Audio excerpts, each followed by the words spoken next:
स्वागत है आपका नवधा भक्ति सागर पर, जहां दैवीय कथाएं जीवंत होती हैं। शिव नाम को है जिसने पुकारा, उसको मिला भोले का सहारा।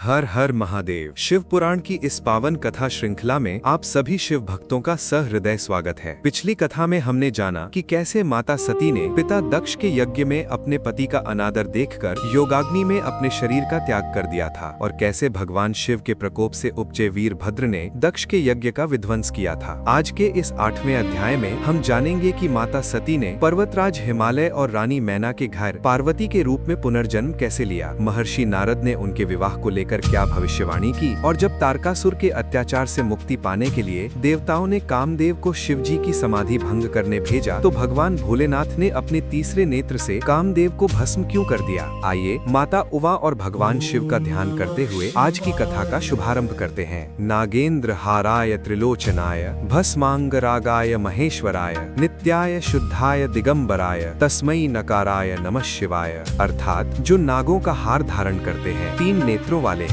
संपूर्ण शरीर पर भस्म लगाते हैं, और जो सर्व मंगलकारी माता पार्वती के स्वामी हैं, उन परमेश्वर भगवान शिव को हमारा बारंबार वंदन है। सूत जी शौनकादि ऋषियों से कहते हैं, हे ऋषियों, दक्ष यज्ञ में देह त्यागने के बाद माता जगदम्बा ने पर्वतराज हिमालय की पत्नी रानी मैना के गर्भ से जन्म लेने का संकल्प लिया। समय आने पर रानी मैना के गर्भ से एक अत्यंत सुंदरी, दिव्य और तेजोमयी कन्या का प्राकट्य हुआ। पर्वतराज की पुत्री होने के कारण उनका नाम पार्वती रखा गया। उनके प्रकट होते ही संपूर्ण हिमालय दिव्य सुगंध, पुष्पों की वर्षा और अलौकिक प्रकाश से जगमगा उठा। जब पार्वती जी थोड़ी बड़ी हुई तो उनके भवन में ब्रह्मऋषि नारद जी का आगमन हुआ। हिमालय और रानी मैना ने भक्ति भाव से नारद जी का पूजन किया और अपनी पुत्री की हस्तरेखाएं दिखाते हुए उनके भविष्य के बारे में पूछा। नारद जी ने मंद मंद मुस्कुराते हुए कहा, हे राजन, आपकी ये पुत्री सर्वगुण संपन्न है। ये साक्षात जगत जननी आदि शक्ति का अवतार है, किंतु इसके भाग्य में एक विशेष योग है। इसका विवाह एक ऐसे वर से होगा जो अमंगल रूप वाला, जटाधारी, निष्किंचन, दिगंबर और गले में सर्पों की माला धारण करने वाला होगा। ये सुनकर रानी मैना दुखी हो गयी। तब नारद जी ने कहा, हे देवी, दुखी मत होइए। संपूर्ण ब्रह्मांड में ऐसे गुण केवल साक्षात भगवान शिव के ही हैं। यदि पार्वती कठोर तपस्या करें तो स्वयं महादेवाधिदेव महादेव इनके पति बनेंगे। सती के विरह के बाद भगवान शिव हिमालय के शिखर पर एक गुफा में घोर समाधि में लीन थे। पर्वतराज हिमालय की आज्ञा से माता पार्वती प्रतिदिन अपनी सखियों के साथ भगवान शिव की गुफा में जाती, वहाँ की सफाई करती, शिव जी के चरण पखारती और ताजे पुष्प व बेल पत्र अर्पित करती। भगवान शिव समाधि में लीन रहते, किंतु पार्वती जी निष्काम भाव से उनकी सेवा करती रहीं। तारकासुर का आतंक और देवताओं की चिंता। उधर तारकासुर नाम के राक्षस ने ब्रह्मा जी से वरदान प्राप्त कर लिया था कि उसकी मृत्यु केवल भगवान शिव के पुत्र के हाथों से ही हो सकती है। शिव जी तो घोर समाधि में थे, इसलिए तारकासुर ने तीनों लोकों में अत्याचार मचा रखा था। घबराए हुए देवराज इंद्र और समस्त देवता ब्रह्मा जी के पास पहुँचे। ब्रह्मा जी ने कहा, जब तक शिव जी की समाधि भंग नहीं होगी और उनका पार्वती जी से विवाह नहीं होगा, तब तक कार्तिकेय का जन्म नहीं हो सकता। इंद्र ने तुरंत कामदेव को बुलाया और आदेश दिया, हे कामदेव, तुम तुरंत हिमालय जाओ और भगवान शिव के हृदय में पार्वती जी के प्रति काम भाव उत्पन्न करके उनकी समाधि भंग करो। कामदेव अपनी पत्नी रति और अपने मित्र वसंत के साथ हिमालय की तपोभूमि पर पहुँचे। कामदेव ने अपनी माया से अचानक असमय ही सुंदर वसंत ऋतु फैला दी। ठंडी मंद हवाएं चलने लगी, वृक्षों पर फूल खिल उठे और पशु पक्षी काम मोहित होने लगे। उसी समय माता पार्वती भगवान शिव को मंदार पुष्पों की माला पहनाने के लिए आगे बढ़ी। कामदेव ने इसे सही अवसर समझा। उसने अपने अमोघ धनुष पर सम्मोहन नाम का काम बाण साधा और सीधे भगवान शिव के हृदय पर चला दिया। बाण लगते ही भगवान शिव की समाधि टूट गई। उनका मन थोड़ा विचलित हुआ, किंतु उन्होंने तुरंत स्वयं को संभाला और सोचा, अचानक मेरी समाधि किसने भंग की। शिव जी ने चारों ओर दृष्टि दौड़ाई। उन्हें आम के पेड़ के पीछे हाथ में धनुष लिए कामदेव खड़ा दिखाई दिया।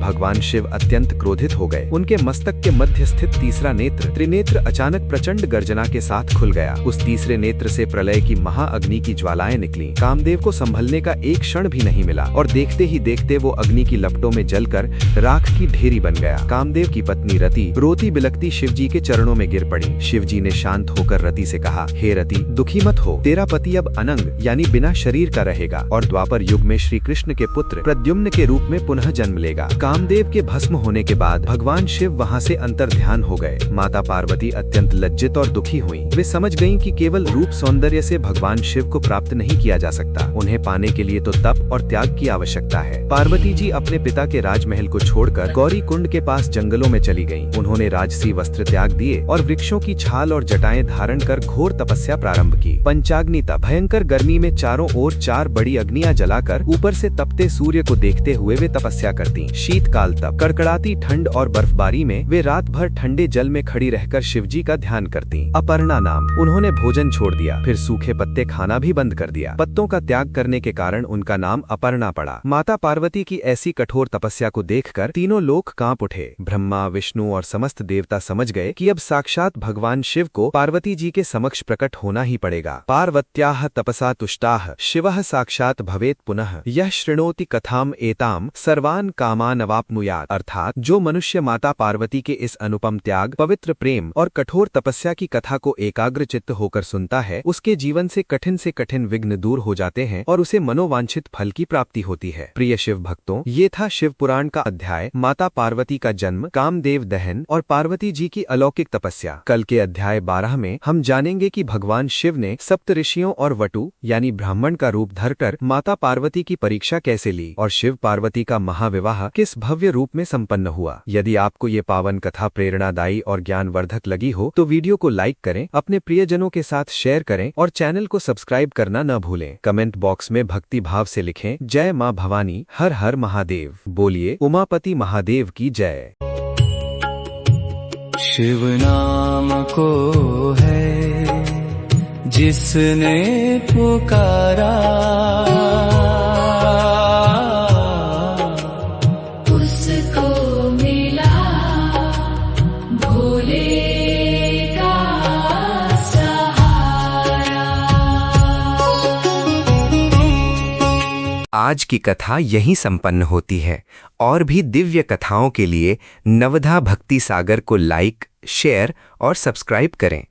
आपका दिन प्रकाश और पवित्रता से भरा हो। नमस्ते।